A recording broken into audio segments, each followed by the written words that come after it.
ನಮಸ್ಕಾರ ಗೆಳೆಯರಿ, stock market Kannada ಚಾನಲ್ಗೆ ಸ್ವಾಗತ ಸುಸ್ವಾಗತ. ಗೆಳೆಯರಿ, ವಿಡಿಯೋದಲ್ಲಿ ಒಂದು ಇಂಪಾರ್ಟೆಂಟ್ ಆಗಿರುವಂತ ಟಾಪಿಕ್ ನ ಬಗ್ಗೆ ಕವರ್ ಮಾಡ್ತಾ ಇದ್ದೀನಿ. ಈಗ ಮಾರ್ಕೆಟ್ ಅಲ್ಲಿ ಹಾಗೂ ದೇಶದಲ್ಲಿ ದೊಡ್ಡ ಮಟ್ಟದಲ್ಲಿ ಸದ್ದು ಮಾಡ್ತಿರೋದು ಭಾರತ ಹಾಗೂ ಪಾಕಿಸ್ತಾನದ ನಡುವಿನ ಕಾನ್ಫ್ಲಿಕ್ಟ್.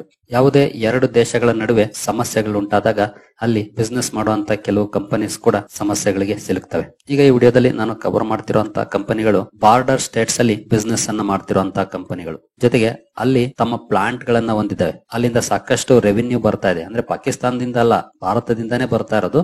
ಬಟ್ ಬಾರ್ಡರ್ ಸ್ಟೇಟ್ಸ್ ಅಲ್ಲಿರುವಂತವು. ಇಂತಹ ಸಂದರ್ಭದಲ್ಲಿ ಅವರುಗಳ ಆಸ್ತಿ ಪಾಸ್ತಿಯನ್ನ ಹಾನಿಯಾಗದಂತೆ ಕಾಪಾಡಿಕೊಳ್ಬೇಕು, ಜೊತೆಗೆ ತಮ್ಮ ಬಿಸ್ನೆಸ್ ಅನ್ನು ಕೂಡ ರನ್ ಮಾಡಬೇಕಾಗತ್ತೆ. ಇಂತಹ ಸಂದರ್ಭದಲ್ಲಿ ಯಾವಾಗ ಶತ್ರು ಅಟ್ಯಾಕ್ ಮಾಡ್ತಾರೋ ಅನ್ನುವಂತ ಭಯದಲ್ಲಿ ಇರಬೇಕಾಗತ್ತೆ ಆ ಕಂಪನಿಗಳು. ಹಾಗಾಗಿ ತಮ್ಮ ಅಸೆಟ್ ಅನ್ನ ರಕ್ಷಣೆ ಮಾಡೋ ನಿಟ್ಟಿನಲ್ಲೂ ಕೂಡ ಕೆಲಸ ಮಾಡಬೇಕಾಗತ್ತೆ. ಹಾಗಾದ್ರೆ ಯಾವ ಕಂಪನಿಗಳು ಈ ರೀತಿ ಅಪಾಯದಲ್ಲಿದ್ದಾವೆ ಅದನ್ನ ತಿಳ್ಕೊಳ್ಳೋದು ನಮ್ಗೆ ಇಂಪಾರ್ಟೆಂಟ್ ಆಗುತ್ತೆ. ಜೊತೆಗೆ ಅಲ್ಲಿನ ಕೆಪಾಸಿಟಿ ಎಷ್ಟು, ದೊಡ್ಡ ಮಟ್ಟದ ಕೆಪಾಸಿಟಿ ಆಗಿದ್ರೆ ಮುಂದಿನ ಕ್ವಾರ್ಟರ್ಲಿ ನಂಬರ್ಸ್ ನ ಮೇಲೆ ಇಂಪ್ಯಾಕ್ಟ್ ಮಾಡುತ್ತೆ. ಯಾಕಂದ್ರೆ ಅಲ್ಲಿ ಬಿಸ್ನೆಸ್ ಅನ್ನ ಸ್ಟಾಪ್ ಮಾಡ್ಬೇಕಾಗ್ಬೋದು ಈ ಕಾನ್ಫ್ಲಿಕ್ಟ್ ಜಾಸ್ತಿ ಆದ್ರೆ. ಹಾಗಾಗಿ ಆ ಕಂಪನಿಗಳ ಬಗ್ಗೆ ತಿಳ್ಕೊಂಡ್ರೆ ನಮಗೆ ಮುಂದಿನ ದಿನಗಳಲ್ಲಿ ಇನ್ ಕೇಸ್ ಈ ಟೆನ್ಷನ್ ಇನ್ನು ಜಾಸ್ತಿ ದಿನ ಹೋದ್ರೆ ಆ ಕಂಪನಿಗಳ ಪರ್ಫಾರ್ಮೆನ್ಸ್ ಹೇಗಿರ್ಬೋದು ಅನ್ನೋದ್ರ ಬಗ್ಗೆ ಒಂದಷ್ಟು ವಿಚಾರಗಳು ಗೊತ್ತಾಗುತ್ತೆ. ನೋಡೋಣ ಯಾವೆಲ್ಲ ಕಂಪನಿಗಳು ಬಾರ್ಡರ್ ಅಲ್ಲಿ ತಮ್ಮ ಪ್ಲಾಂಟ್ ಗಳನ್ನ ಹೊಂದಿದ್ದಾವೆ. ಇನ್ ಕೇಸ್ ಅಲ್ಲಿ ಆಪರೇಷನ್ಸ್ ಅನ್ನ ನಿಲ್ಸಿದ್ರೆ ಯಾವ ಪ್ರಮಾಣದಲ್ಲಿ ಇಂಪ್ಯಾಕ್ಟ್ ಆಗ್ಬೋದು ಅನ್ನೋದನ್ನ ತಿಳ್ಕೊಳ್ಳೋಣ. ಮೊದಲಿಗೆ ಡಿಸ್ಕ್ಲೇಮರ್ ಕೊಡ್ಲಿಕ್ಕೆ ಇಷ್ಟಪಡ್ತೀನಿ. ಇಲ್ಲಿ ಕವರ್ ಮಾಡ್ತಿರುವಂತ ಯಾವುದೇ ಸ್ಟಾಕ್ ಅನ್ನು ಕೂಡ ರೆಕಮೆಂಡ್ ಮಾಡ್ತಿಲ್ಲ. ನೀವು ಫರ್ದರ್ ಸ್ಟಡಿ ಮಾಡಿ ಡಿಸಿಷನ್ ತಗೊಳ್ಬಹುದು. ಆಸ್ ಎ ಎಜುಕೇಶನಲ್ ಪರ್ಪಸ್ ನಾನು ಈ ವಿಡಿಯೋ ಮುಂದೆ ತರ್ತಾ ಇದ್ದೀನಿ. ಹಾಗಾದ್ರೆ ನಾವು ಇಂಡಿಯಾ ಮ್ಯಾಪ್ ಅನ್ನು ಓಪನ್ ಮಾಡಿದ್ರೆ ನೋಡಬಹುದು, ಗುಜರಾತ್ ಇಂದ ಜಮ್ಮು ಕಾಶ್ಮೀರ್ ವರೆಗೂ ನಾವು ಗಡಿಯನ್ನ ಪಾಕಿಸ್ತಾನದ ಜೊತೆ ಹಂಚ್ಕೊಳ್ತೀವಿ. ಗುಜರಾತ್ ಇಂದ ಇನ್ನ ರಾಜಸ್ಥಾನ ಆಗ್ಬೋದು, ಪಂಜಾಬ್ ಆಗ್ಬೋದು, ಹರಿಯಾಣ ಆಗ್ಬೋದು, ಇಲ್ಲೆಲ್ಲೇ ಬಿಸ್ನೆಸ್ ಮಾಡ್ತಿದ್ರು ಕೂಡ ಆ ಕಂಪನಿಗಳ ಮೇಲೆ ಇಂಪ್ಯಾಕ್ಟ್ ಆಗುವಂತ ಸಾಧ್ಯತೆ ಇರುತ್ತೆ. ಜೊತೆಗೆ ಇನ್ ಕೇಸ್ ಶತ್ರು ಸೈನ್ಯ ಅಗ್ರೆಸಿವ್ ಆಗಿ ಅಟ್ಯಾಕ್ ಮಾಡಿದ್ರೆ ಆ ಕಂಪನಿಗಳ ಪ್ಲಾಂಟ್ ಮೇಲೂ ಕೂಡ ಇಂಪ್ಯಾಕ್ಟ್ ಆಗ್ಬೋದು. ಅಂದ್ರೆ ಆಸ್ತಿ ಪಾಸ್ತಿ ಹಾನಿ ಆಗುವಂತ ಚಾನ್ಸಸ್ ಇರುತ್ತೆ. ಹಾಗಾದ್ರೆ ಯಾವೆಲ್ಲ ಕಂಪನೀಸ್ ಇದಾವೆ?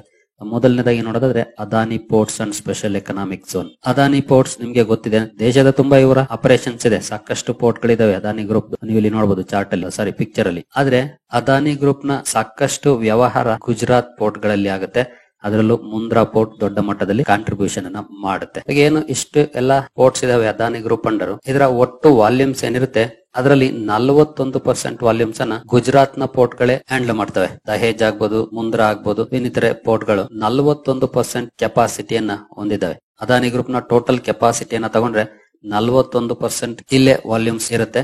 ಜೊತೆಗೆ ಇದು ಪಾಕಿಸ್ತಾನಕ್ಕೆ ಹತ್ರದಲ್ಲೂ ಕೂಡ ಇದೆ. ಇನ್ ಕೇಸ್ ಇಲ್ಲಿ ಆಪರೇಷನ್ಸ್ ಅನ್ನ ಸ್ಟಾಪ್ ಮಾಡಿದ್ರೆ ಕಂಪನಿಯ 40% ವಾಲ್ಯೂಮ್ಸ್ ರೆಡ್ಯೂಸ್ ಆಗುವಂತ ಚಾನ್ಸಸ್ ಇರುತ್ತೆ. ಕಡಿಮೆ ಮಾಡೋದಿಲ್ಲ. ನಮ್ಮ ಆರ್ಮಿ ಖಂಡಿತ ಸೆಕ್ಯೂರಿಟಿ ಒದಗಿಸುತ್ತೆ ಎಲ್ಲಾ ಪೋರ್ಟ್ ಗಳಿಗೂ ಕೂಡ. ಜೊತೆಗೆ ಅರಬ್ಬಿ ಸಮುದ್ರದಲ್ಲಿ INS ವಿಕ್ರಾಂತ್ ಕೂಡ ಇದೆ. ನಮ್ಮ ನೇವಿ ಸೆಕ್ಯೂರಿಟಿ ಒದಗಿಸ್ತಾ ಇದೆ. ಅಷ್ಟು ಈಸಿ ಅಲ್ಲ ಶತ್ರು ಸೈನ್ಯಕ್ಕೆ ಅಟ್ಯಾಕ್ ಮಾಡೋದು.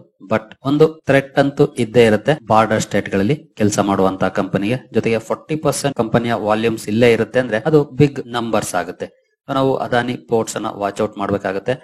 ಈ ಕಾನ್ಫ್ಲಿಕ್ಟ್ ಜಾಸ್ತಿ ದಿನ ನಡೆದಷ್ಟು ಒಂದಷ್ಟು ಇಂಪ್ಯಾಕ್ಟ್ ಅಲ್ಲಿನ ಆಪರೇಷನ್ಸ್ ನ ಮೇಲೆ ಆಗುತ್ತೆ. ಆಪರೇಷನ್ಸ್ ಏನ್ ಸ್ಟಾಪ್ ಮಾಡಿಲ್ಲ, ಸ್ಟಾಪ್ ಮಾಡೋದು ಇಲ್ಲ. ಇನ್ ಕೇಸ್ ದೊಡ್ಡ ಮಟ್ಟದಲ್ಲಿ ಅಟ್ಯಾಕ್ ಆದ್ರೆ ಅಂತ ಸಂದರ್ಭದಲ್ಲಿ ಸ್ಟಾಪ್ ಮಾಡಬಹುದು, ಇವಾಗಲ್ಲ. ಬಟ್ ಒಂದು ಕನ್ಸರ್ನ್ ಇದ್ದೇ ಇರುತ್ತೆ. ಜೊತೆಗೆ ದೊಡ್ಡ ಮಟ್ಟದ ಆಸ್ತಿ ಪಾಸ್ತಿ ಇರುತ್ತೆ. ಪೋರ್ಟ್ ಅಂತಂದ್ರೆ ಒಂದು ದಿನದಲ್ಲಿ ಬಿಲ್ಡ್ ಮಾಡೋದಲ್ಲ ಅಥವಾ ಒಂದ್ ತಿಂಗಳಲ್ಲಿ ಬಿಲ್ಡ್ ಮಾಡೋದಲ್ಲ, ವರ್ಷಾನುಗಟ್ಟಲೆ ಬಿಲ್ಡ್ ಮಾಡಿ ಇಟ್ಕೊಂಡಿರ್ಬೇಕಾಗುತ್ತೆ. ಡ್ಯಾಮೇಜಸ್ ಆದ್ರೆ ಅದನ್ನ ರಿಕವರಿ ಮಾಡ್ಲಿಕ್ಕೂ ಕೂಡ ಸಮಯ ಬೇಕಾಗುತ್ತೆ, ರೆಡಿ ಮಾಡ್ಲಿಕ್ಕೂ ಕೂಡ ಸಮಯ ಬೇಕಾಗುತ್ತೆ. ಬಟ್ ಕಂಪನಿ ಬಿಸ್ನೆಸ್ ವೈಸ್ ಒಳ್ಳೆ ಕಂಪನಿ, ಅದ್ರಲ್ಲೇನ್ ಡೌಟ್ ಇಲ್ಲ. ಆದ್ರೆ ಇಂಡೋ ಪಾಕ್ ಕಾನ್ಫ್ಲಿಕ್ಟ್ ಸ್ವಲ್ಪ ಕನ್ಸರ್ನ್ ಅನ್ನ ಜಾಸ್ತಿ ಮಾಡ್ತಾ ಇದೆ ಅದಾನಿ ಪೋರ್ಟ್ಸ್ ನ ಅಸೆಟ್ ಮೇಲೆ.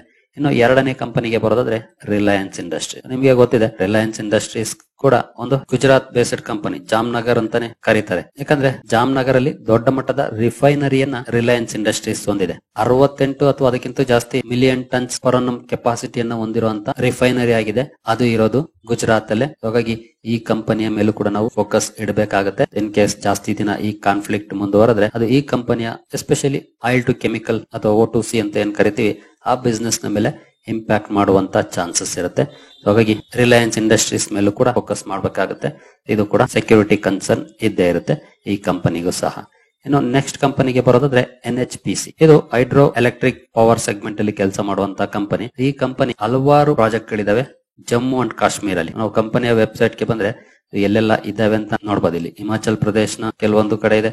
ಹಾಗೆ ನೋಡಬಹುದು ಇಲ್ಲಿ UT of Jammu and Kashmir, UT of Jammu and Kashmir, UT of Jammu and Kashmir. Uttarakhand ಅಲ್ಲಿ ಕೂಡ ಇದೆ, ಇಲ್ಲೂ ಕೂಡ ನೋಡಬಹುದು UT of Jammu and Kashmir. Total approximately 36% of the hydro power capacity ಏನಿದೆ ಕಂಪನಿದು ಅದರ ಅಸೆಟ್ಸ್ ಜಮ್ಮು ಅಂಡ್ ಕಾಶ್ಮೀರಲ್ಲೇ ಇದೆ. ಹಾಗಂತ ಈ ಕಂಪನಿಯ ಆಪರೇಷನ್ಸ್ ಮೇಲೆ ಇಂಪ್ಯಾಕ್ಟ್ ಆಗೋದಿಲ್ಲ, ನೀರನ್ನ ತರದು ನಿಲ್ಸಕ್ಕಂತೂ ಆಗೋದಿಲ್ಲ, ಸಮುದ್ರ ಬಿಡ್ಲೇಬೇಕು. ಆದ್ರೆ ಶತ್ರು ಸೈನ್ಯ ಅಟ್ಯಾಕ್ ಮಾಡಿದಾಗ ಈ ಕಂಪನಿಯ ಅಸೆಟ್ಸ್ ಕೂಡ ಸಮಸ್ಯೆಗೆ ಸಿಲುಕ್ತವೆ. ಡ್ಯಾಮ್ ಅನ್ನ ಅವರು ಟಾರ್ಗೆಟ್ ಮಾಡ್ತಾರೋ ಇಲ್ವಾ, ಬಟ್ ಕನ್ಸರ್ನ್ ಇದ್ದೇ ಇರುತ್ತೆ. ಹಾಗಾಗಿ ಈ ಕಂಪನಿಯ ಮೇಲೂ ಕೂಡ ಫೋಕಸ್ ಇಡಬೇಕಾಗುತ್ತೆ. ಇದು ಕೂಡ ಸ್ವಲ್ಪ ಪ್ರೆಷರ್ ಅಲ್ಲಿ ಇರುತ್ತೆ ಈ ಕಾನ್ಫ್ಲಿಕ್ಟ್ ನ ಕಾರಣಕ್ಕೆ. ಇನ್ನು ನೆಕ್ಸ್ಟ್ ಕಂಪನಿ ಕಡೆ ನಾವು ಬರೋದಾದ್ರೆ ಅದು power grid corporation of India. ಈ ಕಂಪನಿಯ ರಿನ್ಯೂವಬಲ್ ಎನರ್ಜಿ ಪ್ರಾಜೆಕ್ಟ್ಸ್ ರಾಜಸ್ಥಾನಲ್ಲಿದೆ, ಜೊತೆಗೆ ಜಮ್ಮು ಅಂಡ್ ಕಾಶ್ಮೀರಲ್ಲೂ ಕೂಡ ಕೆಲವೊಂದು ಪ್ರಾಜೆಕ್ಟ್ಸ್ ಇದೆ. ಹಾಗಾಗಿ ಈ ಕಂಪನಿಯ ಅಸೆಟ್ಸ್ ಅನ್ನು ಕೂಡ ಸೇಫ್ ಮಾಡ್ಕೊಳ್ಳೋದು ತುಂಬಾ ಇಂಪಾರ್ಟೆಂಟ್ ಆಗುತ್ತೆ. ಇದು ಕೂಡ ಬಾರ್ಡರ್ ಸ್ಟೇಟ್ ಅಲ್ಲೇ ಬರೋದ್ರಿಂದ ಇದನ್ನು ಕೂಡ ವಾಚ್ ಮಾಡಬೇಕಾಗುತ್ತೆ. ಕಾನ್ಫ್ಲಿಕ್ಟ್ ಜಾಸ್ತಿ ಆದ್ರೆ ಖಂಡಿತ ಇದು ಕೂಡ ಸಮಸ್ಯೆಗಳನ್ನ ಅನುಭವಿಸಬೇಕಾಗುತ್ತೆ. ಪವರ್ ಗ್ರಿಡ್ ಅನ್ನು ಕೂಡ ವಾಚ್ ಲಿಸ್ಟ್ ಅಲ್ಲಿ ಇಟ್ಕೊಳ್ಬಹುದು. ಹಾಗೆ ಷೇರುಗಳಲ್ಲಿ ಯಾರಾದ್ರೂ ಇನ್ವೆಸ್ಟ್ ಮಾಡಿದ್ರೆ ಪಾನಿಕ್ ಆಗ್ಬೇಕು ಅಥವಾ ಸೆಲ್ ಮಾಡಬೇಕು ಅಂತಲ್ಲ, ಬಟ್ ವಿಷಯ ಗೊತ್ತಿರಬೇಕು. ಇನ್ ಕೇಸ್ ಈ ಕಾನ್ಫ್ಲಿಕ್ಟ್ ಜಾಸ್ತಿ ದಿನ ಎಸ್ಕಲೇಟ್ ಆದ್ರೆ ಅಥವಾ ಪೂರ್ಣ ಪ್ರಮಾಣದ ಯುದ್ಧಕ್ಕೆ ಕಾರಣ ಆದ್ರೆ ಅಂತ ಸಂದರ್ಭದಲ್ಲಿ ಕಂಪನಿಗಳ ಆಪರೇಷನ್ಸ್ ನ ಮೇಲೆ ಅದು ಇಂಪ್ಯಾಕ್ಟ್ ಮಾಡಿ ನೆಕ್ಸ್ಟ್ ಕ್ವಾರ್ಟರ್ಲಿ ರಿಸಲ್ಟ್ಸ್ ಅಲ್ಲಿ ಅಂಡರ್ ಪರ್ಫಾರ್ಮೆನ್ಸ್ ಬರುವಂತ ಚಾನ್ಸಸ್ ಇರುತ್ತೆ. ಆ ಕಾರಣಕ್ಕಾಗಿ ನಾವು ಈ ವಿಷಯಗಳನ್ನ ತಿಳ್ಕೊಂಡಿರ್ಬೇಕು, ಯಾವ ಕಂಪನಿಯ ರಿಸಲ್ಟ್ ಹೇಗ್ ಬರಬಹುದು ಅಂತ. ನಂತರ ವೇದಾಂತ ಕೂಡ ರಾಜಸ್ಥಾನಲ್ಲಿ ಈ ಕಂಪನಿಯ ಆಯಿಲ್ ಫೀಲ್ಡ್ ಇದೆ, ಜೊತೆಗೆ 2 ಗಿಗಾವ್ಯಾಟ್ ಸಾಮರ್ಥ್ಯದ ಪವರ್ ಪ್ಲಾಂಟ್ ಪಂಜಾಬ್ ಅಲ್ಲಿ ಇದೆ. ಇದರ ಅಸೆಟ್ಸ್ ಕೂಡ ಬಾರ್ಡರ್ ಅಲ್ಲಿ ಬರುತ್ತೆ. ಹಾಗಾಗಿ ವೇದಾಂತ ಕೂಡ ಫೋಕಸ್ ಅಲ್ಲಿ ಇಡಬೇಕಾಗುತ್ತೆ ಈ ಕಾರಣದಿಂದ. ಇನ್ನು ನೆಕ್ಸ್ಟ್ ಆಗಿ ನಾವು ಬರೋದಾದ್ರೆ ಅದು ಶ್ರೀ ಸಿಮೆಂಟ್. ಶ್ರೀ ಸಿಮೆಂಟ್ ಕೂಡ ಬಾರ್ಡರ್ ಸ್ಟೇಟ್ ಅಲ್ಲಿ ಕೆಲಸ ಮಾಡುತ್ತೆ. ತನ್ನ ಅಸೆಟ್ಸ್ ಅನ್ನ ಹೊಂದಿದೆ. ಅಸೆಟ್ಸ್ ಅಂದ್ರೆ ಕಂಪನಿ ಒಂದು ಪ್ಲಾಂಟ್ ಅನ್ನ ಹೊಂದಿದ್ರೆ ಅದು ಅಸೆಟ್, ಆಸ್ತಿಪಾಸ್ತಿನೇ. ಅಸೆಟ್ ನ ಮೇಲೆ ಇಂಪ್ಯಾಕ್ಟ್ ಆದ್ರೆ ಕಂಪನಿಗಳ ಪ್ರೊಡಕ್ಷನ್ ನ ಮೇಲೆ ಇಂಪ್ಯಾಕ್ಟ್ ಆಗುತ್ತೆ. ಪ್ರೊಡಕ್ಷನ್ ನ ಮೇಲೆ ಇಂಪ್ಯಾಕ್ಟ್ ಆದ್ರೆ ಒಬ್ವಿಯಸ್ಲಿ ಸಪ್ಲೈ ಮಾಡೋದಕ್ಕೆ ಆಗೋದಿಲ್ಲ, ಸೇಲ್ಸ್ ಡಿಕ್ಲೈನ್ ಆಗುವಂತ ಚಾನ್ಸಸ್ ಇರುತ್ತೆ. ಇನ್ ಕೇಸ್ ಶತ್ರು ಸೈನ್ಯ ಅಟ್ಯಾಕ್ ಮಾಡಿದ್ರೆ ಅಂತ ಸಂದರ್ಭದಲ್ಲಿ ಏನಾದ್ರೂ ಡ್ಯಾಮೇಜಸ್ ಆದ್ರೆ ಎಕ್ಸ್ಟ್ರಾ ಬರ್ಡನ್ ಕೂಡ ಕಂಪನಿಗೆ ಬೀಳುತ್ತೆ. ಈ ಕಂಪನಿಯ ಪ್ಲಾಂಟ್ಸ್ ಕೂಡ ರಾಜಸ್ಥಾನಲ್ಲಿದೆ, ಹಾಗಾಗಿ ಇದನ್ನು ಕೂಡ ಫೋಕಸ್ ಮಾಡಬಹುದು. ನೆಕ್ಸ್ಟ್ ಟಾಟಾ ಕೆಮಿಕಲ್ಸ್, ಇದು ಕೂಡ ರಾಜಸ್ಥಾನಲ್ಲಿ ಒಂದು ಪ್ಲಾಂಟ್ ಅನ್ನ ಹೊಂದಿದೆ. 100% ಎಲ್ಲ ಅಲ್ಲಿಂದನೇ ಬಿಸ್ನೆಸ್ ಬರುತ್ತೆ ಅಂತಲ್ಲ, ಎಲ್ಲ ಕಂಪನಿಗಳದ್ದು ಕೂಡ ಒಂದಷ್ಟು ಬಿಸ್ನೆಸ್ ಅಲ್ಲಿಂದ ಬರುತ್ತೆ, ಜೊತೆಗೆ ಅಲ್ಲಿ ಆಸ್ತಿ ಪಾಸ್ತಿಗಳನ್ನ ಹೊಂದಿದೆ, ಪ್ಲಾಂಟ್ ಗಳನ್ನ ಹೊಂದಿದ್ದಾವೆ. ಹಾಗಾಗಿ ಕನ್ಸರ್ನ್ ಇದ್ದೇ ಇರುತ್ತೆ ಕಂಪನಿಗಳಿಗೆ, ಹಾಗೆ ಶೇರ್ ಹೋಲ್ಡರ್ಸ್ಗೆ. ಟಾಟಾ ಕೆಮಿಕಲ್ಸ್ ಅನ್ನು ಕೂಡ ವಾಚ್ ಮಾಡಬಹುದು. ನಂತರ HPCL, Hindustan petroleum corporation, 9 metric ton per annum capacity ಇರುವಂತ ರಿಫೈನರಿ ರಾಜಸ್ಥಾನಲ್ಲಿದೆ HPCL. ಈ ಕಾರಣದಿಂದ HPCL ಅನ್ನು ಕೂಡ ನಾವು ಫೋಕಸ್ ಅಲ್ಲಿ ಇಡಬೇಕಾಗುತ್ತೆ.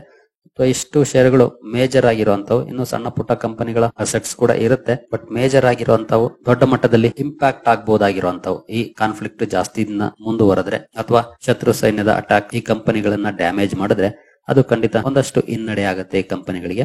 ಹಾಗಾಗಿ ಸ್ವಲ್ಪ ಅಪಾಯದಲ್ಲಿದ್ದಾವೆ, ಬಟ್ ಎಲ್ಲವನ್ನು ಕೂಡ ಸೇಫ್ ಮಾಡ್ಲಿಕ್ಕೆ ನಮ್ಮ ಆರ್ಮಿ ಎದೆ ಕೊಟ್ಟು ನಿಂತಿದೆ.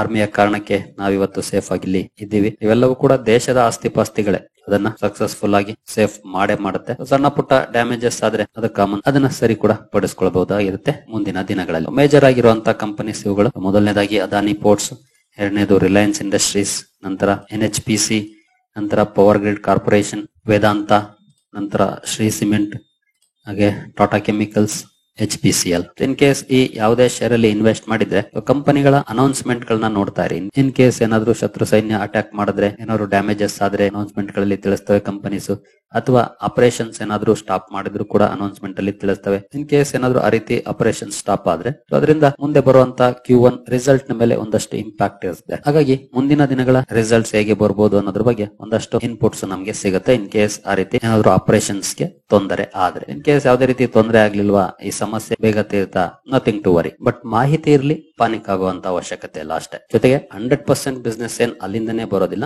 ಕೆಲವು ಕಂಪನಿಗಳು ಸಣ್ಣ ಪ್ರಮಾಣದಲ್ಲಿ ಬಿಸ್ನೆಸ್ ಬರುತ್ತೆ, ಕೆಲವುದು ಜಾಸ್ತಿ ಪ್ರಮಾಣದಲ್ಲಿ ಬರುತ್ತೆ. ಅದನ್ನು ಕೂಡ ನಾನು ಮೆನ್ಷನ್ ಮಾಡಿದ್ದೀನಿ. ಸರಿ ಗೆಳೆಯರೆ, ಈ ವಿಡಿಯೋ ನಿಮ್ಗೆ ಇಷ್ಟ ಆಗಿದೆ ಅನ್ಕೊಳ್ತೀನಿ. ಮುಂದಿನ ವಿಡಿಯೋದಲ್ಲಿ ಸಿಗೋಣ. ಅಲ್ಲಿವರೆಗೂ ಜೈ ಹಿಂದ್, ಜೈ ಕರ್ನಾಟಕ.